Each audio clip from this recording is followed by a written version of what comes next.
Glória a Deus. Deus é maravilhoso, meus irmãos. Que bom que você está aqui, que bom que você veio prestigiar os jovens que estão dirigindo o culto nessa noite. Vamos abrir a nossa Bíblia no Evangelho de Lucas.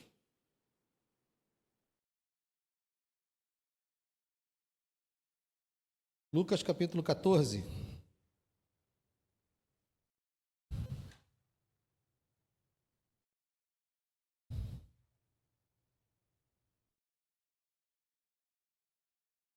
Lucas capítulo 14.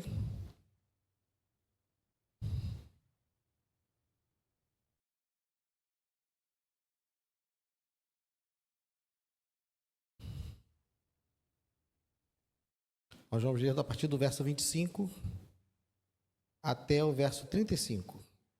Lucas 14, do 25 ao 35. Diz assim: Grandes multidões acompanhavam Jesus, e ele, voltando-se, lhes disse: Se alguém vem a mim e não me ama mais do que ama o seu pai, a sua mãe, a sua mulher, os seus filhos, os seus irmãos, as suas irmãs e até a sua própria vida, não pode ser meu discípulo. E quem não tomar a sua cruz e vier após mim, não pode ser meu discípulo.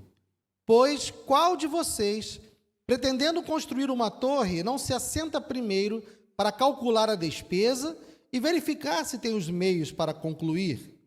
Para não acontecer que, tendo lançado os alicerces e não podendo terminar a construção, todos os que a virem zombem dele, dizendo: Esse homem começou a construir e não pôde acabar.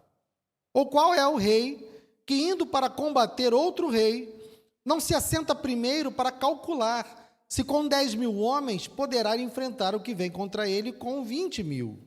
Caso contrário, estando o outro ainda longe, envia-lhe uma embaixada pedindo condições de paz.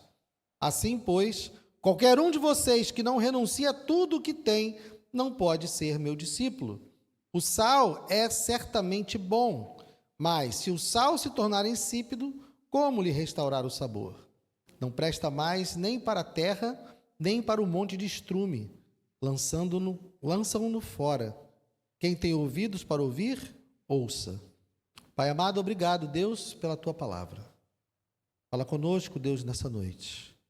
Que o Senhor possa, com a sua graça e com a sua misericórdia, falar apesar de mim, Senhor, e usar-me com todas as minhas incapacidades, com todas as minhas imperfeições, para trazer a sua palavra nessa noite. Que a sua igreja seja edificada, que o poder do teu Espírito esteja sobre nós nessa noite, para operar o milagre da transformação que vem por meio da tua palavra. É que eu te peço, Senhor, e te agradeço, no nome santo de Jesus. Amém. Pode sentar, queridos. Então, estamos dando continuidade à nossa série a respeito das parábolas de Jesus. E nós, nessa parábola de hoje, nesse texto de hoje, eu queria, antes de nós entrarmos no texto propriamente dito, eu queria que nós meditássemos a respeito dos mártires da igreja. Abra sua Bíblia, lá no livro de Atos, deixe marcado aí, mas abra lá no livro de Atos, capítulo 7, onde nós conheceremos um dos primeiros mártires da igreja. Atos, capítulo 7.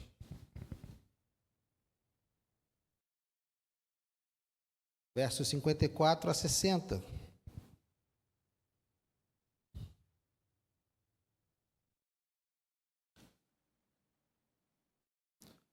A morte de Estevão. Estevão estava diante do sinédrio, diante dos religiosos que o prenderam e o interrogaram, e Estevão fez uma brilhante exposição do Evangelho.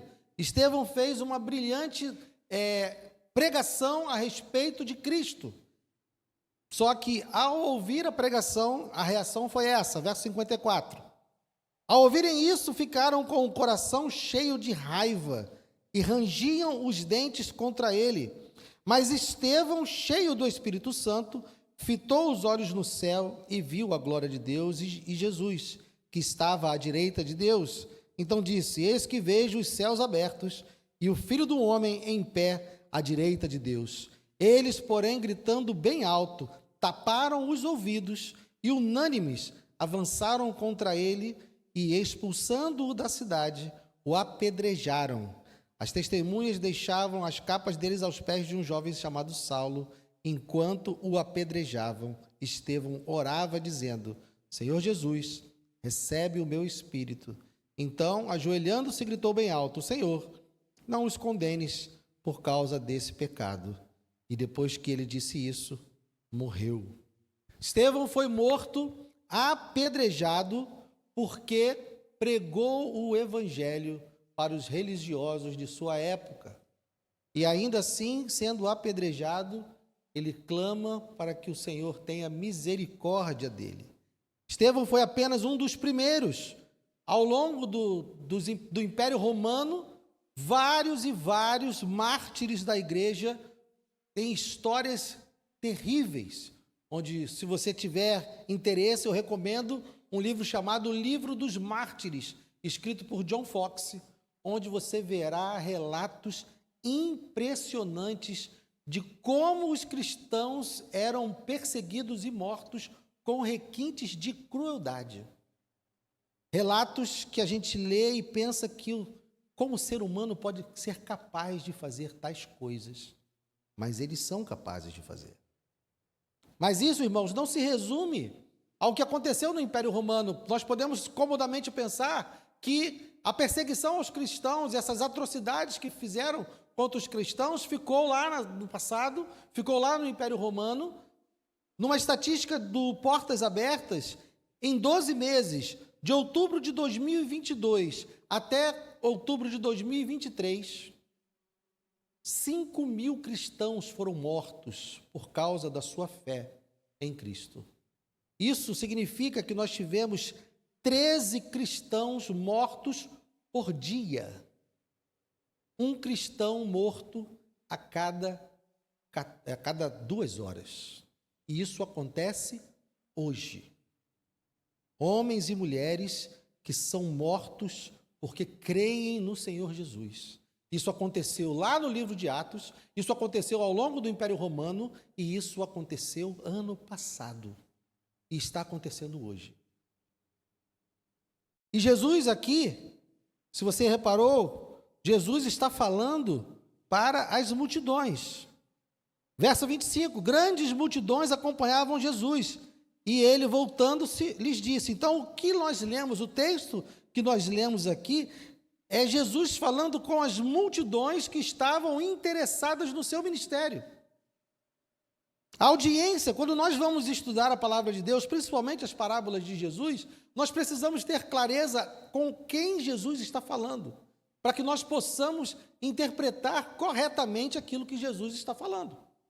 Há algumas parábolas que ele fala para os seus discípulos, há algumas parábolas que ele faz para os fariseus, e há algumas parábolas que ele faz para a multidão.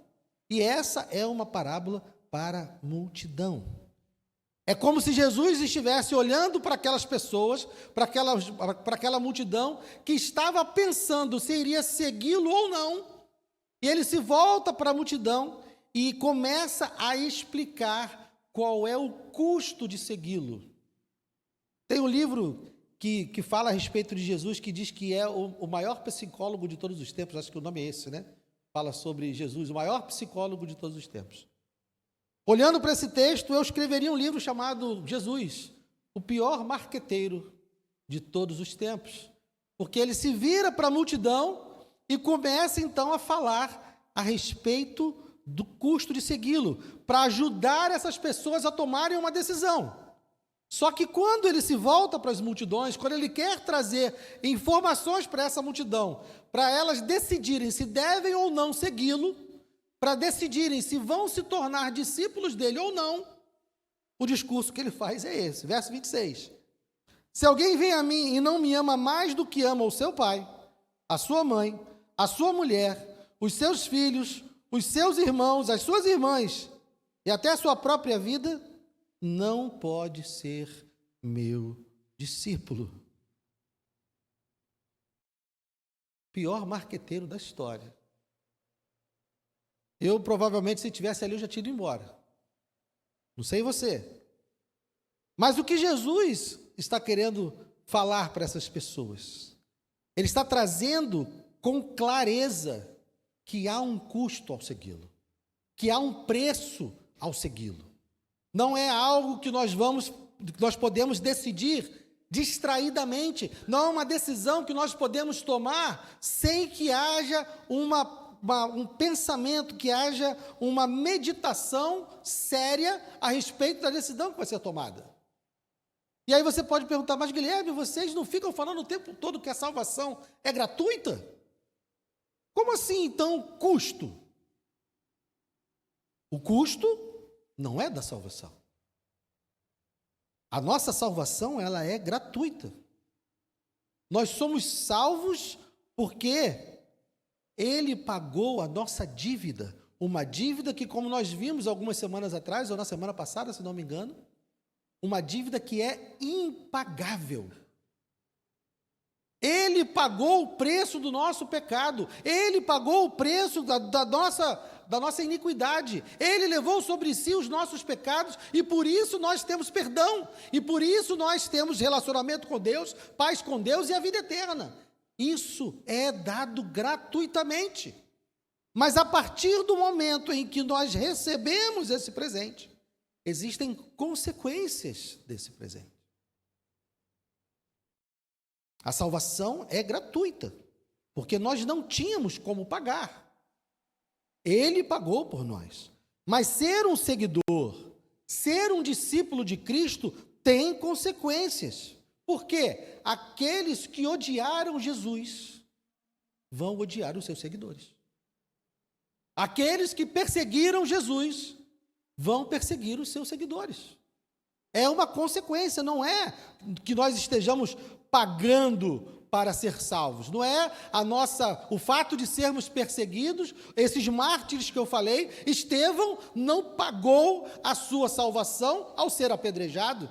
Os mártires do Império Romano não foram salvos porque foram torturados. Os cristãos que foram mortos no ano passado não estão entrando no céu porque foram mortos. Não. Eles estão entrando no reino de Deus porque Jesus pagou o preço do seu pecado. Ponto. A salvação é gratuita, dada por Deus graciosamente e apropriada por nós mediante a fé. É isso. Mas, ao tomarmos essa decisão, Jesus quer nos deixar conscientes de que haverá consequências, porque Ele foi perseguido e nós também seremos. Então, Jesus olha para a multidão e começa a explicar o custo de ser seu discípulo.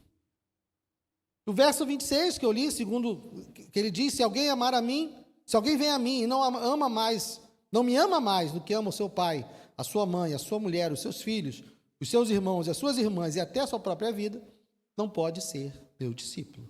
O que ele quer dizer aqui com amar mais? Algumas versões vão falar odiar seu pai, odiar sua mãe, odiar sua mulher. O que está sendo dito aqui por Jesus é realmente no sentido de amar a Deus, amar a Cristo, com uma intensidade tão grande, com uma força tão grande, que o amor que nós temos pelo nosso pai, pela nossa mãe, pela nossa mulher, pode ser comparado a ódio. É essa disparidade que deve haver do nosso amor para com Cristo com o amor que nós temos pela nossa família ou por nós mesmos. Porque, na verdade, nós só vamos amar corretamente se nós colocarmos esse amor nessa perspectiva. Eu só vou amar o meu pai e a minha mãe corretamente se eu amar Jesus mais. Eu só vou amar minha esposa corretamente se eu amar Jesus muito mais. Eu só vou amar os meus filhos corretamente se eu amar Jesus infinitamente mais. Porque senão o meu amor pelo meu pai, pela minha mãe, pela minha mulher e pelos meus filhos não será um amor correto. não será um amor saudável, um amor sadio. É preciso que esse amor esteja colocado numa perspectiva correta em comparação ao nosso amor ao Senhor Jesus. E mais, ele também está nos dizendo que haverá conflitos. Há um relato no livro dos Mártires de uma mulher que estava para ser martirizada e o Império Romano queria que negassem a Jesus e reconhecessem o imperador como Deus e reconhecessem os deuses pagãos de Roma também como deuses legítimos. E qualquer um que não fizesse isso e dissesse que cria apenas em Cristo, esse seria martirizado. Não seria apenas uma morte, não é um tiro na cabeça. É ser martirizado, é ter óleo fervente jogado sobre você, é ter a sua pele arrancada. É isso que acontecia no Império Romano. E uma mulher estava prestes a ser martirizada e o seu pai implorava para ela: negue Jesus. Negue Jesus. Não vá para o martírio. Eu te amo, eu sou um homem idoso, eu quero você comigo. Não negue a Jesus. E essa mulher olhou para o pai e disse: eu não posso negar Jesus. E ainda assim, foi para o martírio. Ela amou mais a Cristo do que amou seu pai. Esse amor, numa perspectiva correta, também ocorreu num testemunho de uma outra mulher que estava prestes a ser martirizada, não, estava sendo martirizada, estava sendo torturada para que negasse a Cristo. E os seus torturadores, ao verem que ela não estava negando a Cristo, eles pararam de torturá-la e trouxeram a sua filha. E colocaram a sua filha diante dela e disseram: negue a Jesus, ou nós faremos isso com a sua filha. E a filha dela, olhando para ela, sem entender muita coisa do que estava acontecendo, ela olhou para sua filha e disse: minha filha, em breve nós estaremos no reino de Deus com o Senhor Jesus. E morreram ela e a filha. Ela amou mais a Jesus do que amou a sua filha. E esse amor que ela teve por Jesus, comparado com o amor que ela tem pela sua filha, parece ódio, né? Mas isso aconteceu. Então Jesus está falando desse amor. Se nós não o amarmos desse jeito, nós não podemos ser seus discípulos. E ele vai além, verso 27. E quem não tomar a sua cruz e vier após mim, não pode ser meu discípulo. As nossas brincadeiras, as nossas piadas trouxeram um alívio para o peso dessa mensagem, desse versículo, porque a gente costuma chamar a nossa sogra de cruz, né? Ou o nosso cunhado de cruz. Ah, meu cunhado é a cruz que eu carrego. Ou a minha sogra é a cruz que eu carrego. Meu irmão, minha irmã, a cruz que Jesus está falando aqui não tem absolutamente nada a ver com isso. Não tem absolutamente nada a ver com nenhum vizinho chato. Não tem absolutamente nada a ver com nenhum patrão chato. Ele está falando de algo muito mais profundo. Ele está falando de algo muito mais pesado. Ele está falando de você ser contado entre os criminosos. Ele está falando de você perder a sua reputação e de você ter uma total disposição de perder a sua vida por causa dele. É disso que ele está falando quando diz para tomarmos a nossa cruz. É morrermos para nós mesmos, morrermos para a nossa vontade e vivermos para fazer a vontade dele. É isso que é tomar a cruz. Aturar o vizinho, aturar o cunhado e a sogra é fácil. Abrir mão da sua própria vontade, abrir mão dos seus próprios planos, sonhos e objetivos, para colocar no lugar os objetivos de Deus, isso é tomar a sua cruz. E se nós não tomarmos a nossa cruz, ele diz: não pode ser meu discípulo. Então, para ilustrar essa verdade, para que ele pudesse trazer exemplos para essa verdade, então ele traz essas duas parábolas. Verso 28, pois qual de vocês, pretendendo construir uma torre, não se assenta primeiro para calcular a despesa e verificar se tem os meios para concluir? Para não acontecer que, tendo lançado os alicerces e não podendo terminar a construção, todos os que a virem zombem dele, dizendo, este homem começou a construir e não pôde acabar. Essa primeira parábola, Jesus está falando do custo de ser o seu discípulo, do custo de segui-lo. Na parábola seguinte, Jesus vai falar do custo de não segui-lo, porque também existe um custo em não segui-lo. Jesus está trazendo para a sua audiência, está trazendo para as multidões a explicação dizendo, olha, tem um custo para me seguir, mas também há um custo para quem decide não me seguir. E cada uma das parábolas tem a ver com isso. Essa primeira parábola da construção da torre, ele está falando aqui do custo de segui-lo. E ele faz uma descrição de um homem que parece o Eduardo Paes, né, com o BRT da Transbrasil. Começou a construir lá em 2015, ainda bem que ficou pronto agora, né? Mas o quanto a gente falou dele, né? Quando você passava na Brasil e via aquela obra lá, passando, e falei, gente, mas essa obra não acaba. Esse homem começou a obra e não terminou. E a gente só falava dele o tempo inteiro. Por quê? Porque ele começou uma obra e não terminou. Jesus está dizendo isso, olha. Um homem que começa uma obra, que não calcula o custo da obra e começa e não termina, ele vai ser zombado. Todo mundo que passar por aquela obra vai falar, olha lá, começou e não teve condições de terminar. Começou e não teve condições de concluir. Quando Jesus fala e traz essa parábola, ele está dizendo que para segui-lo, para tomar a decisão de segui-lo, nós precisamos estar cientes do custo. Nós não podemos tomar uma decisão sem medir isso, porque senão nós podemos abandoná-lo ao longo do caminho. Nós vamos sair do caminho. Não, eu vou seguir Jesus. E quando o cinto aperta, aí a gente, não é bem assim, eu vou sair. Estava meio enganado. Jesus está querendo que os seus ouvintes e as multidões estivessem cientes que elas têm que calcular o custo. E quando ele diz calcular o custo, ele não está dizendo, ele não está apontando para nós e dizendo, olha, você precisa saber exatamente tudo o que será exigido de você, porque nós não temos como saber. Nós não conhecemos todos os pontos da nossa caminhada, nós não sabemos o que vai acontecer amanhã.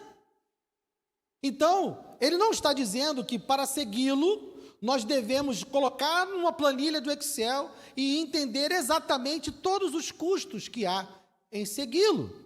O que nós precisamos ter é uma disposição. O que precisamos ter é um desejo de fazer a vontade dele acima de tudo. Considerar todo o resto como secundário. Fazer a vontade de Deus é a nossa prioridade e nós vamos abrir mão de qualquer coisa para fazer a vontade de Deus. É esse o custo de segui-lo. É considerar Jesus como seu maior tesouro. E se quiser ter exemplos maiores a respeito do maior tesouro, volte alguns dias lá no YouTube ou no Spotify e ouça a mensagem sobre a parábola do tesouro escondido e da pérola escondida. Mas é nós abrirmos mão de qualquer coisa, estarmos dispostos a abrir mão de qualquer coisa para seguir Jesus. E Jesus não está falando isso para desencorajar a multidão. Como eu disse, parece o pior marqueteiro do mundo, né? Ele vira para a multidão e conta isso, não porque está querendo desencorajá-los, mas está querendo deixar claro. Jesus não veio enganar ninguém, ele deixou claro qual é o significado de ser seu discípulo, qual é a consequência de ser seu discípulo. Mas ele também vai deixar claro em qual é o custo e o preço de não segui-lo. Versos 31 e 32. Ou qual é o rei que, indo para combater outro rei, não se assenta primeiro para calcular se com 10.000 homens poderá enfrentar o que vem contra ele com 20.000. Caso contrário, estando o outro ainda longe, envia-lhe uma embaixada pedindo condições de paz. Aquele filme 300 é só um filme, tá, gente? Quem viu o filme 300, viu lá que o Leônidas juntou 300 homens e lutou contra um exército absurdo. Mas aquilo não é verdade, tá, gente? Aquele filme é baseado num gibi, que é muito bom o gibi, melhor do que o filme até. Mas não é real. Que rei? Porque os reis naquela época iam para a guerra. Leônidas estava lá. Quando você lê as guerras aqui, bíblicas, onde os reis de Israel estão na guerra, eles estão lá. Que rei iria contra um outro rei sabendo que não tinha condições de ganhar? Nenhum. Jesus está usando um exemplo concreto daquela realidade. Nenhum rei iria para a guerra se não tivesse convicção de que podia vencer.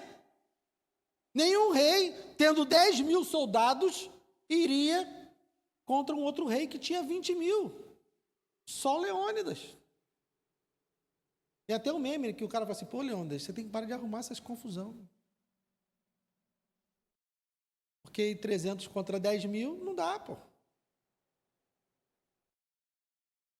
Então Jesus está dizendo: olha, qualquer pessoa sensata, sabendo que não tem condições de entrar em guerra, porque será destruído, o que essa pessoa faz? O que esse rei faz? Ele manda uma embaixada e diz: olha, o que você quer para nós ficarmos em paz? Você tem 20.000, eu tenho 10, eu não tenho como fazer guerra contigo. Então eu estou vindo aqui para saber o que eu preciso fazer. Quais são as suas condições? Quais são as suas exigências?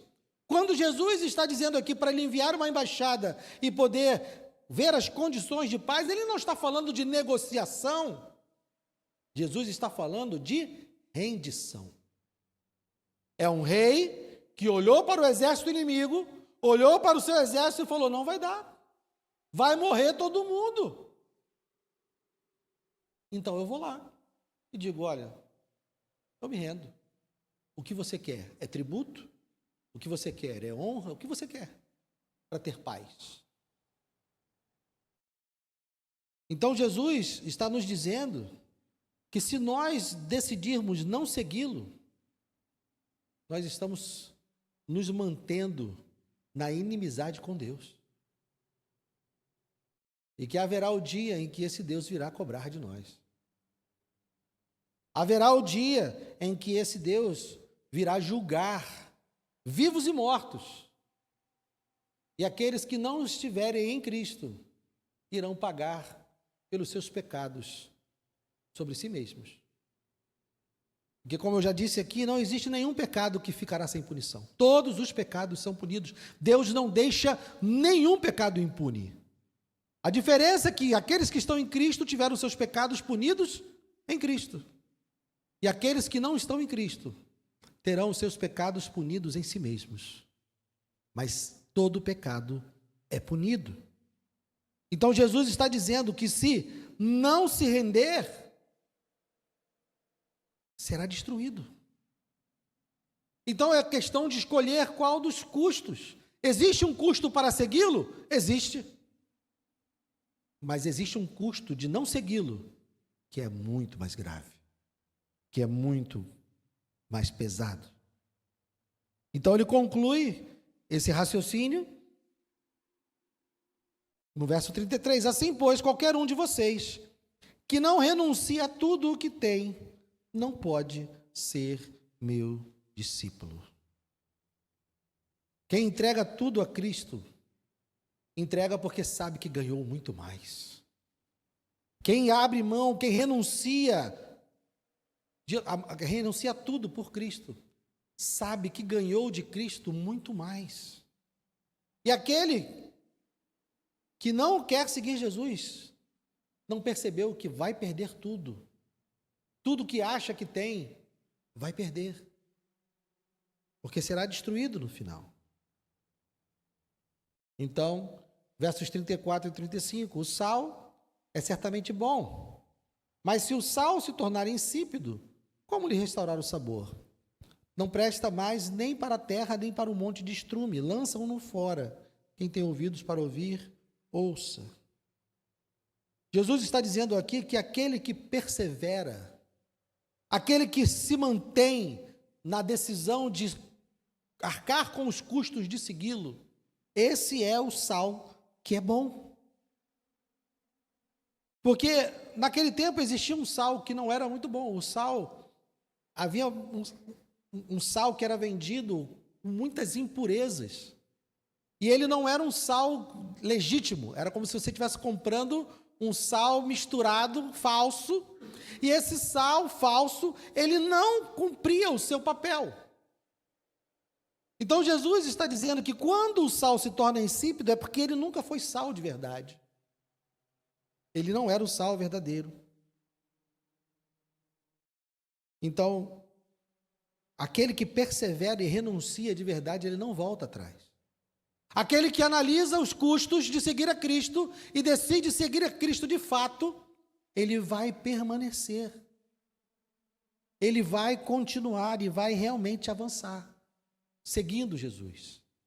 Aqueles que saem pelo meio do caminho, aqueles que abandonam, porque não fizeram as contas e viram que não querem pagar o preço, que não querem arcar com os custos de seguir a Jesus, esses não eram um sal verdadeiro, um sal que se torna insípido e não tem utilidade alguma, e vai ser lançado fora. Meu irmão, minha irmã, na realidade que nós vivemos hoje, muito provavelmente, a maioria de nós não vai passar por nenhuma das situações que eu falei lá no começo. A maioria de nós aqui não vai ser ameaçado de ter óleo fervente jogado na sua cabeça. A maioria de nós aqui não vai ser ameaçado de a sua pele ser arrancada porque você não quer negar Jesus. A maioria de nós aqui não corre o risco nem mesmo de perder os seus bens por causa de Cristo. Nós vivemos, pela graça de Deus, num país onde somos livres para exercitarmos a nossa fé. Estamos aqui com as portas abertas, ar-condicionado ligado, e não temos medo algum de alguém bater nessas portas e vir nos prender. E sempre foi assim, e pelo jeito vai continuar assim por um bom tempo. Mas o que tem sido requerido de nós? Porque ao dizer isso, você pode dizer, tá bom, Guilherme, então, por que você falou tudo isso para mim? Se eu não serei morto, se eu não serei escalpelado, se meus filhos não serão cozidos na minha frente, por que você trouxe essa palavra para mim, então? Porque algo tem sido requerido de nós. A nossa vida não tem sido requerida de nós? O nosso dinheiro não tem sido requerido de nós? Abrir mão de poder e prestígio não tem sido requerido de nós? Tem sim, gente. Tem sim. Sabe por quê? Porque o nosso relacionamento com o dinheiro, para seguir a Cristo, eu preciso dar 10% do meu salário. Não. Jesus quer todo o seu dinheiro. Eu não estou dizendo que é para você dar todo o seu dinheiro para a igreja, mas todo o seu dinheiro está a serviço da glória de Deus. Todo o seu dinheiro está a serviço do Senhor. Não apenas 10% do seu tempo.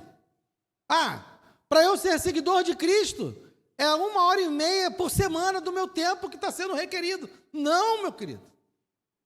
Está sendo requerido toda a sua vida, todo o seu tempo.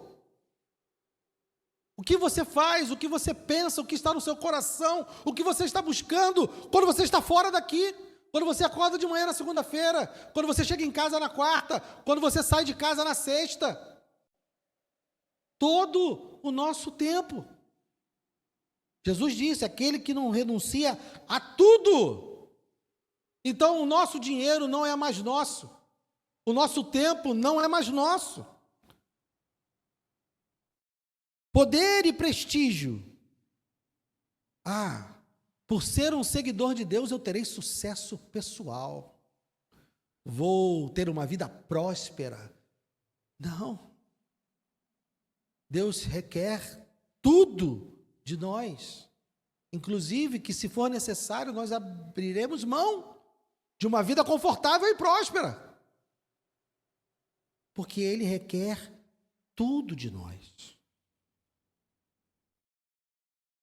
E se eu não estou abrindo mão hoje do meu tempo, se eu não estou abrindo mão hoje do meu dinheiro, se eu não estou abrindo mão hoje do poder e do prestígio, vivendo no Brasil, onde tudo é livre, onde eu tenho liberdade total de exercer a minha religião, onde eu tenho liberdade total de andar com a minha Bíblia, de pregar o Evangelho, se eu aqui, nesse tempo, nessa terra, nessa liberdade, eu não estou entregando 100% do meu dinheiro, eu não estou entregando 100% da minha vida, eu não estou entregando 100% do meu prestígio, como eu farei no dia em que isso for recolhido de fato? Porque se eu acordo às segundas-feiras de manhã para viver a minha vida, para buscar os meus sonhos, para buscar os meus objetivos, o dia que alguém requerer que eu pare com isso, que eu seja obrigado, que eu fique preso numa cela por causa de Jesus, será que eu vou topar?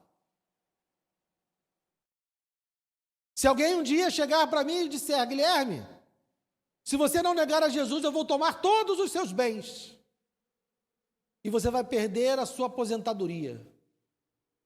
Se o meu compromisso com Cristo hoje se limita a eu dar 10% do meu dinheiro e eu fico com 90% para mim, a hora que alguém diz para mim: Guilherme, você vai perder tudo se não negar a Cristo, eu vou, acho que eu vou dar uma negada aqui. 90% é muita coisa. Quando eu estava dando só 10%, estava bom. Mas 100%. Então não pense, meu querido, que porque nós estamos vivendo num país livre, que essas exigências não estão valendo para nós. Estão. E digo, se nós não estamos preparados agora, pense num aluno que está se preparando para o Enem, para lembrar o trauma da semana passada dos jovens. Se nos simulados, que você tem o dobro de tempo para fazer, a tranquilidade, não tem ninguém tomando o seu celular, não tem ninguém pressionando você. Se lá no seu colégio, na sua escola, com toda a tranquilidade do mundo, você não consegue tirar uma boa nota na prova do Enem, você acha que vai conseguir lá no dia? No momento do vamos ver? Não vai, gente. Vai? Provavelmente não, né? Porque num ambiente seguro, num ambiente sem pressão, ele não conseguiu ter uma boa nota no simulado ou nos exercícios da escola. Quando chegar lá no Enem, que o bicho pega, que tudo atrapalha.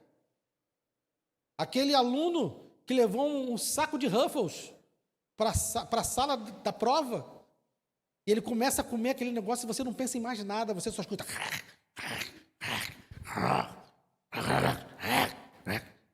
Ele está levando a sua tranquilidade embora porque está comendo Ruffles. Imagina ali. Eu fazia isso quando fazia concurso, tá, gente? Eu levava um saco de Ruffles para atrapalhar meus colegas.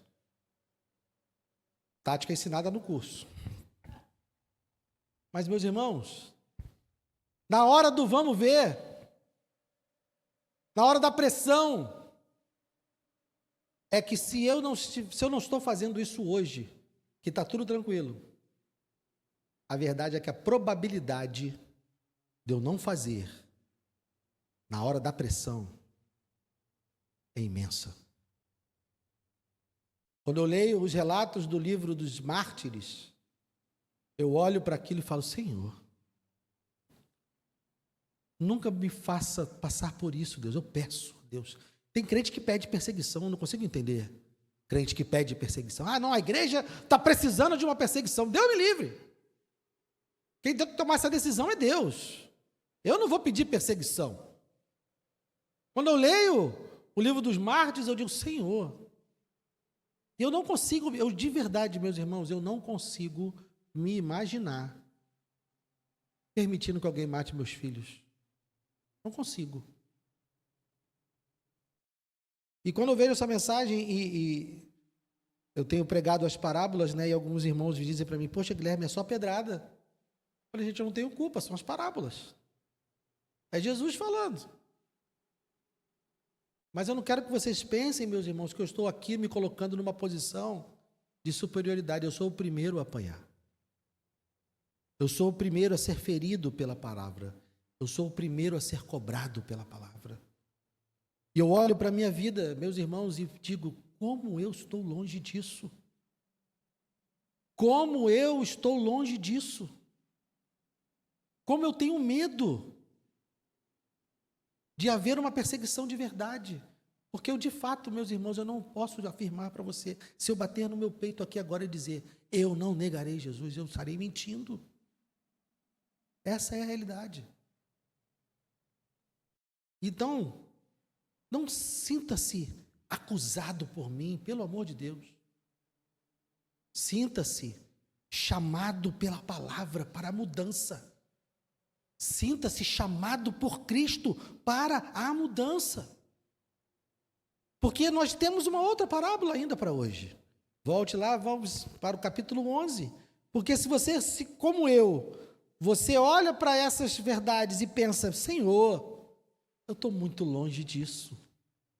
Se você, como eu, olha para as exigências de seguir a Cristo, olha para o custo do discipulado e duvida que você seja capaz de realmente pagar esse preço, vamos para o capítulo 11.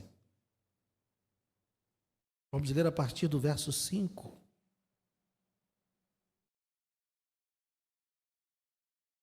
Se um de vocês tiver um amigo e for procurá-lo à meia-noite, dizendo, amigo, me empreste 3 pães, porque outro amigo meu chegou de viagem e eu não tenho nada para lhe oferecer. E se o outro lhe responder lá de dentro, deixe-me em paz, a porta já está fechada e eu e os meus filhos já estamos deitados. Não posso me levantar para lhe dar os pães. Digo a vocês que se ele não se levantar para dar esses pães por ser seu amigo, ele o fará por causa do incômodo e lhe dará tudo de que você tem necessidade. Por isso, digo a vocês, peçam e lhe será dado. Busquem e acharão, batam e a porta será aberta para vocês. Pois todo o que pede recebe, o que busca encontra, e a quem bate a porta será aberta.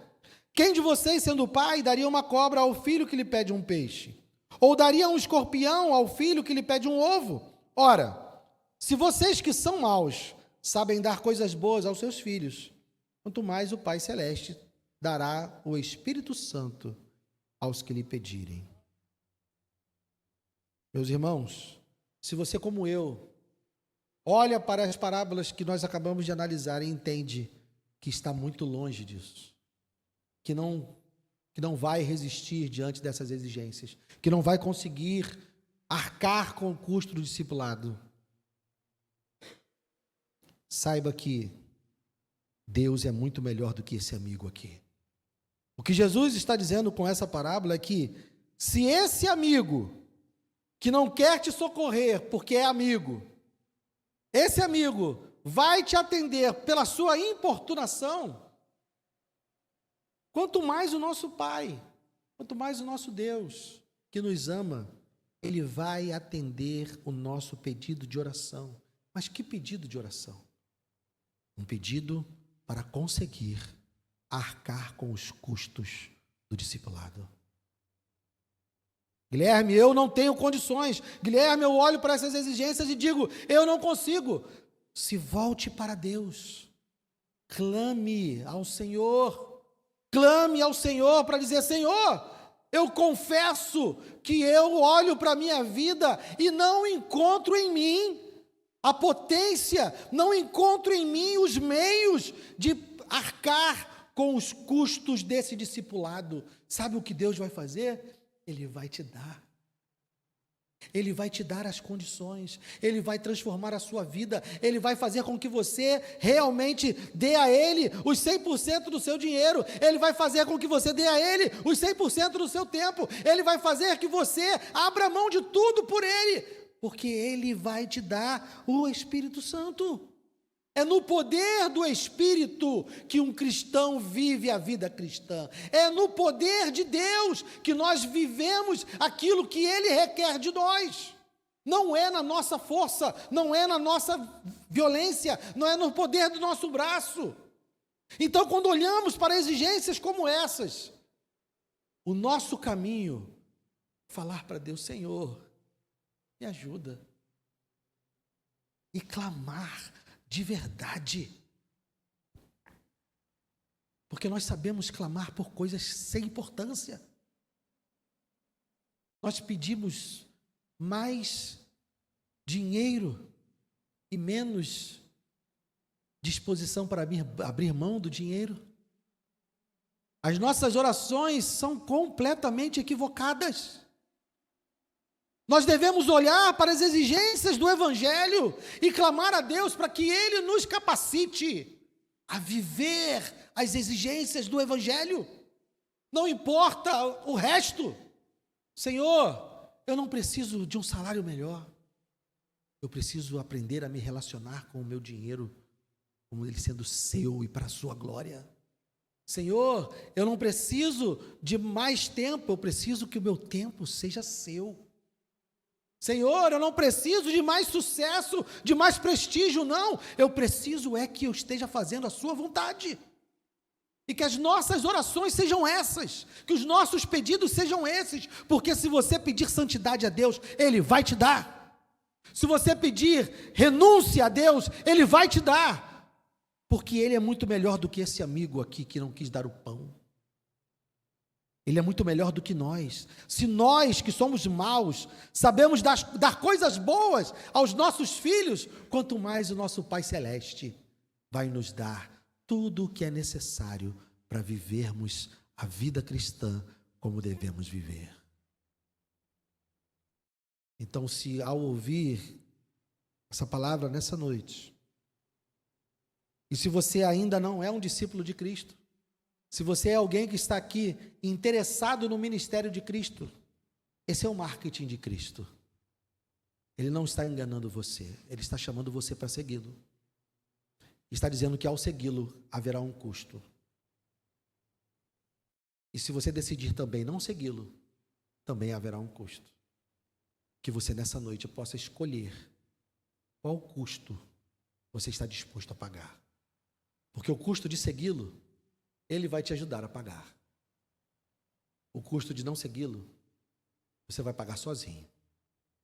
E saiba, vai pagar. Agora, se você é um discípulo de Cristo, se você está aqui nessa noite e é um discípulo de Cristo, e olhou para a palavra de Deus e foi ferido por ela, como eu fui, e constatou que está perigosamente longe daquilo que Ele nos diz, por ser o custo de segui-lo, clame, peça, bata na porta, porque ela vai ser aberta, busque, porque você vai achar, e peça, porque você vai receber. O mesmo Deus que nos salva é o Deus que nos mantém salvos. O mesmo Deus que nos livra da condenação do pecado é o Deus que nos livra do domínio do pecado. O mesmo Deus que nos purifica e nos justifica é o Deus que nos santifica. É no poder dEle, é somente no poder dEle. Amém? Vamos ficar de pé.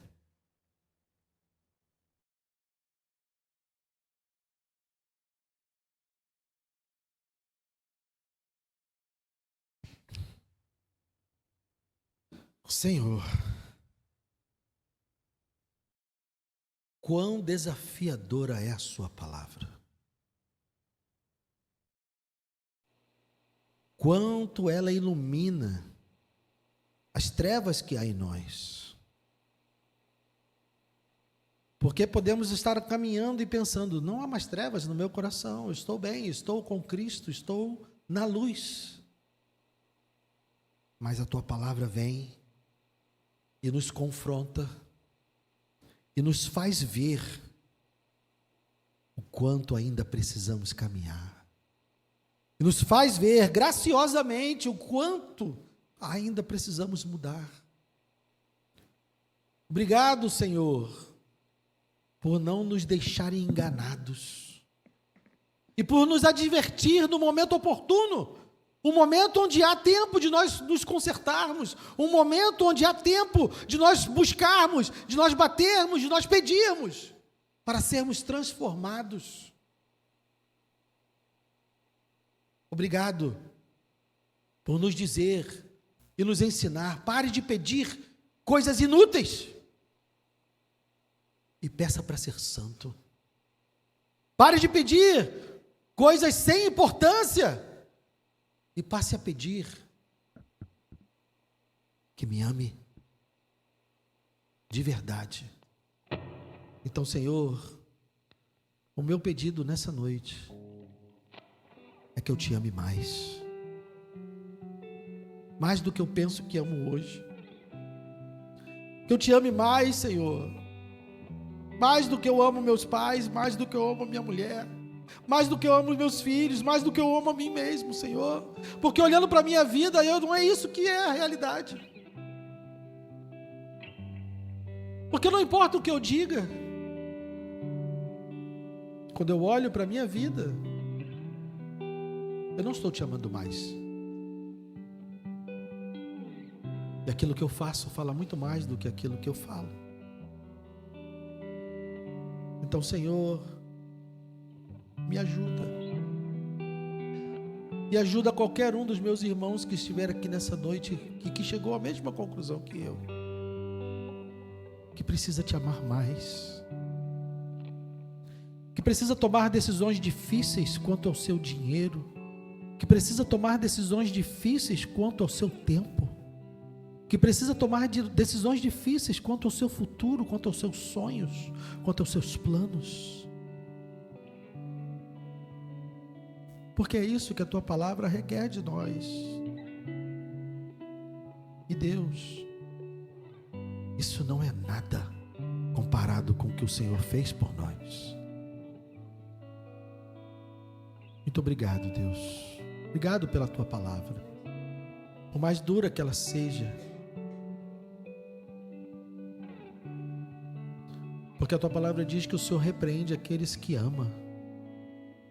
Então, obrigado por me tratar como um filho, Senhor, me repreendendo e me corrigindo, como prova do seu amor por mim. E te peço, Senhor, que nessa noite não saia ninguém daqui acusado, que o inimigo não tenha voz, que o acusador não tenha potência de fazer alguém aqui pensar que não é filho, porque ainda precisa melhorar. A verdade é que estamos todos buscando melhorar. E clamamos a Ti, Senhor, porque sabemos que por nós mesmos nós não vamos conseguir. Precisamos do Teu poder, precisamos do Teu Espírito. Que as nossas orações a partir de hoje sejam diferentes, Senhor. Que os nossos pedidos sejam diferentes. Que os motivos do nosso clamor sejam diferentes. Que as nossas lágrimas sejam por outras coisas. Que seja tudo para a glória do Teu nome. Que seja tudo para vivermos a Tua palavra e o Teu Evangelho e podermos suportar o custo de ser Seu discípulo. Obrigado, meu Deus. Obrigado. Te louvamos e te agradecemos no nome de Jesus. Amém.